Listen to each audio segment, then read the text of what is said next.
Mr. President, I rise on a point of personal and collective privilege. I rise to bring your attention to the unethical conduct of an official of the executive branch of government. Noong Martes, September 5, ay ginanap sa ilalim ng Committee on Public Order and Dangerous Drugs ang pangalawang hearing patungkol sa karimari-marim na pagpatay kay Kian Lloyd de los Santos ng police operatives ng Caloocan City. Sa hearing na ito, isa sa mga resource speakers ang DOJ Secretary na si Secretary Vitaliano Aguirre. Marami pong mga media at audience sa gallery nung araw na yon, gawa nga ng napakahalagang pinag-uusapan. Ang isa sa mga ito ay nakakuha ng photo ni Secretary Aguirre. Ito pong photo niya na nagte-text. Sa unang tingin, walang kakaiba sa larawang ito. Lahat naman tayo ay napapasilip-silip sa cellphone sa gitna ng Senate hearing. Ngunit, Mr. President, nabahala ang kumuha nung i-enlarge niya ang larawan ni Ginoong Aguirre. The photographer was inadvertently able to capture the text message exchange on the screen of the phone of the DOJ Secretary. Babasahin ko po ang nakalagay. Text sa kanya ng kausap niya. Naturuan na ni Hontiveros ang testigo. Her questions are leading questions. Reply ni Sec Aguirre, yun nga sinasabi ko dito, very obvious. Kaya nga, expedite natin ang cases nyo against her. Pinasuri po namin ang larawan sa mga experts at pinatututuhanan nila ang authenticity nito. Ang katext po ni Sec Aguirre ay isang Kong Jing. Sa akin pong pagtatanong-tanong, nasabi sa akin na malamang sa malamang ang Kong Jing na tinutukoy ay si former Negros Oriental Representative Jacinto Jing Paras, na miyembro ng Volunteers Against Crime and Corruption, VACC, at kilala ng marami sa atin. Matatandaan na ang grupong ito ang nag-file ng impeachment case laban kay Chief Justice Sereno at nag-announce na magfa-file din ng impeachment laban kay Ombudsman Conchita Carpio Morales. Kabilang din sa VACC si Attorney Ferdinand Ferdy Topacio. Noong nakaraang Huwebes nga, si former Rep. Paras at si Attorney Ferdy Topacio ay sumugod sa opisina ko para bawiin ang mga witnesses na nasa poder ni Bishop David, gamit ang tatay na pinalaya mula sa Caloocan City Jail. This, Mr. President, despite the consent letters we had from the witness's mother in Oman, from her 22-year-old sister, and from the father himself. Nagsinungaling pa sila sa media na hindi daw ipinaalam sa tatay ang pagkupkop sa anak nito. Gayong hawak namin ang pruweba na hindi lang sa sinangguni ang tatay, ang anak niya mismo ang nagpaalam sa kanya na kay Bishop maglalagi. Noong Sabado ng gabi nga, sumugod sila sa Bishop's residence sa Caloocan para kunin ang mga witness na menor de edad gamit ang tatay na inilabas sa preso. Laking gulat nila nung ang bitbit nilang tatay na akala nila ay alas nila ay bumaliktad at nagsabing sasama na rin siya kay Bishop David at tatalikuran ang VACC at CIDG. Sayang, Mr. President, marami pa namang matitino sa VACC, kagaya ni Ginoong Boy Evangelista. Ngunit ang ilan sa kanila ay pumayag na maging kasangkapan sa pagsisinungaling ng administrasyon. Pawang kasinungalingan, Mr. President. Kaya nga po, Mr. President, ako po'y lubos na nababahala. First of all, by saying tinuruan ko ang testigo, is Secretary Aguirre accusing me of witness manipulation? Iyan po'y isang napakalaking akusasyon. I'd like to know exactly what part of the testimony of the witness, MC, did not pass the bar of truth of the good secretary. What part of it did he think was a product of my manipulation? Sa totoo lang, the testimony of the witness was consistent with the findings of the ballistic exam and with the post-mortem reports of both PAO and the PNP crime lab. She did not implicate anyone surprising, nor name any perpetrators beyond those already suspended. Moreover, the DOJ is handling the case filed by the NBI, which relied upon the testimonies of these witnesses. Ang sinasabi ba niya ay itong witnesses na ito ay minanipula o tinuruan? Gayong haharap ang mga witness na ito sa kanilang departamento para sa preliminary investigation. At best, Mr. President, this undermines the Bureau and the department's own work. Second, Mr. President, is the DOJ Secretary plotting a case against a sitting senator while a Senate proceeding is going on right inside the Senate session hall?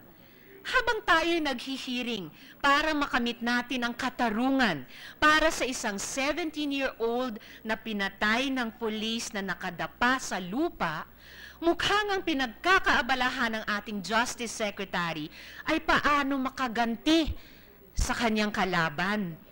Mr. President, kung kaya ito gawin ng Justice Secretary sa isang sitting senator, ano pa kaya sa ibang mga mamamayang Pilipino?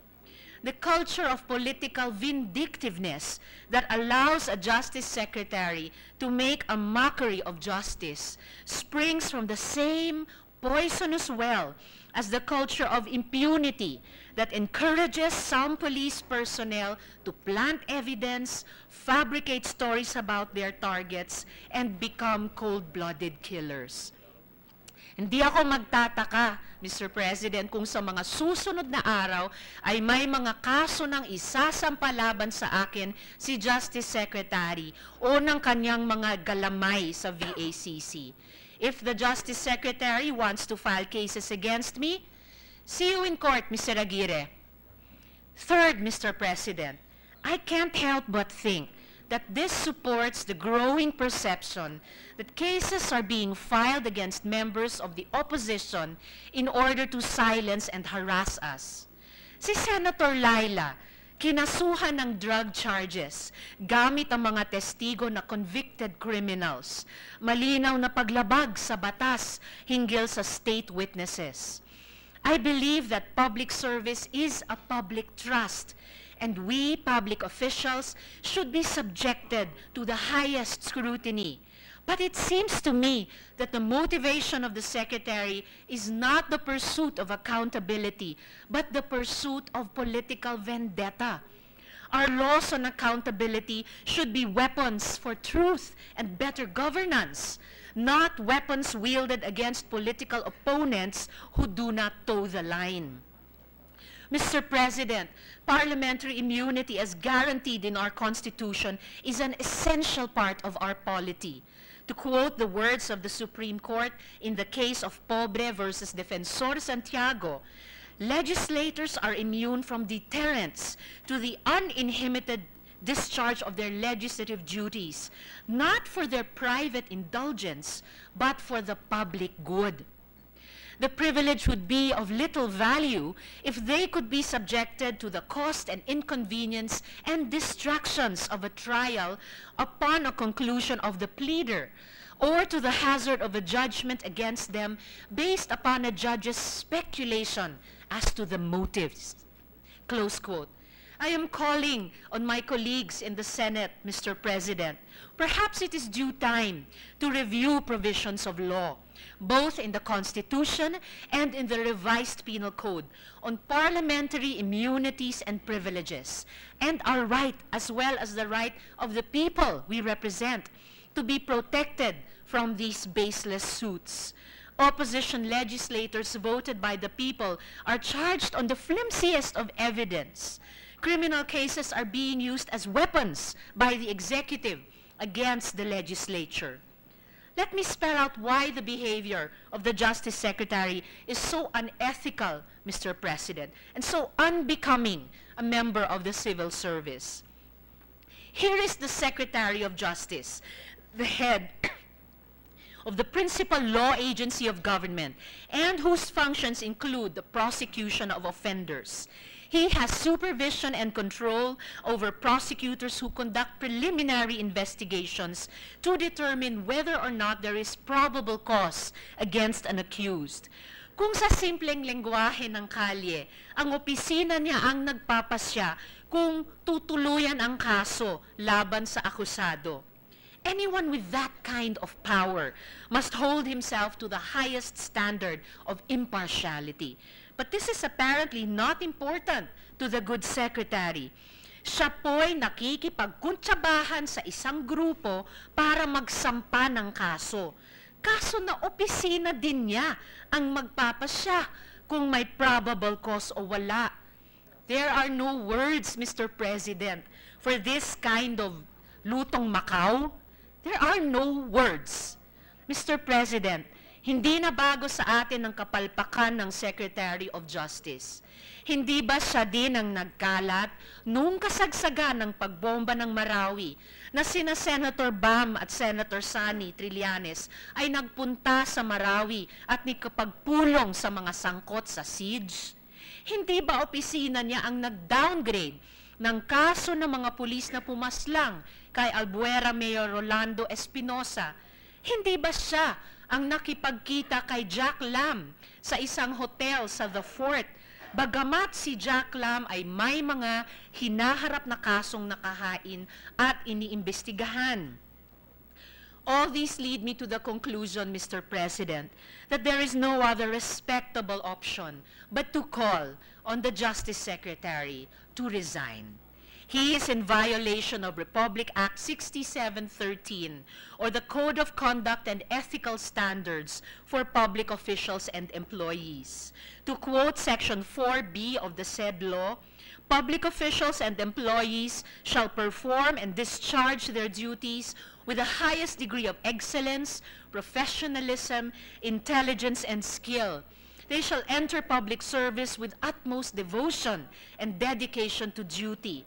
They shall endeavor to discourage wrong perceptions of their roles as dispensers or peddlers of undue patronage. Secretary Aguirre undermines our justice system, and his continued stay in office is a vulgar insult to the Filipino people and our efforts for a more just society. Further, Mr. President, we must not allow attempts to thwart or diminish our constitutionally guaranteed right to parliamentary immunity. No legislator must be threatened with arrest or imprisonment for acts which she or he believes in good faith to be within the realm of functions reposed in her or him by the Constitution.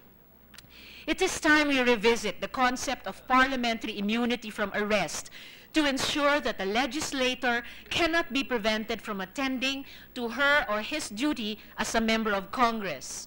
While there are indeed constitutional safeguards available to an accused by the Constitution, and while these safeguards may constitute an obstacle to overreach and abuse of power by the prosecuting arm of the government, recent events have caused our reliance on such assurance to become irresolute. While the rights of an individual under the Constitution are vast, we need to examine whether these are adequate. If found wanting, then it is our duty to craft the appropriate measures to fill the gap.